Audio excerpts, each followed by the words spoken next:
তবে যুদ্ধে যাইতে হইলে আমার দুইখান কথা আছে। কি কথা? যুদ্ধে যদি আমি মরি, বিদেশে মরলে কোনো কথা নাই, কিন্তু যদি নিজের দেশে মরি দুইখান কথা আছে। নিজের দেশেই মরবে? হাইকা নিজের দেশে যদি মরি আমার দেহ থাকবো কই, মাটির উপরে না মাটির তলে?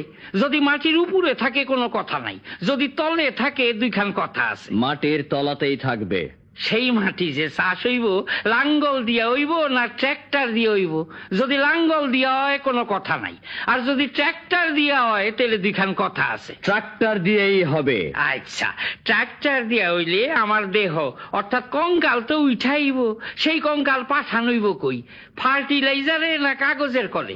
যদি ফার্টিলাইজারে পাঠানো হয় তাহলে কোনো কথা নাই, আর যদি কাগজের কলে পাঠানো হয় তাহলে দুইখান কথা আছে। কাগজের কলেই পাঠানো হবে। বেশ, সেই কাগজ দিয়া অর্থাৎ আমার হাড়ের গুড়া দিয়া কি কাগজ তৈরি হইব? Writing paper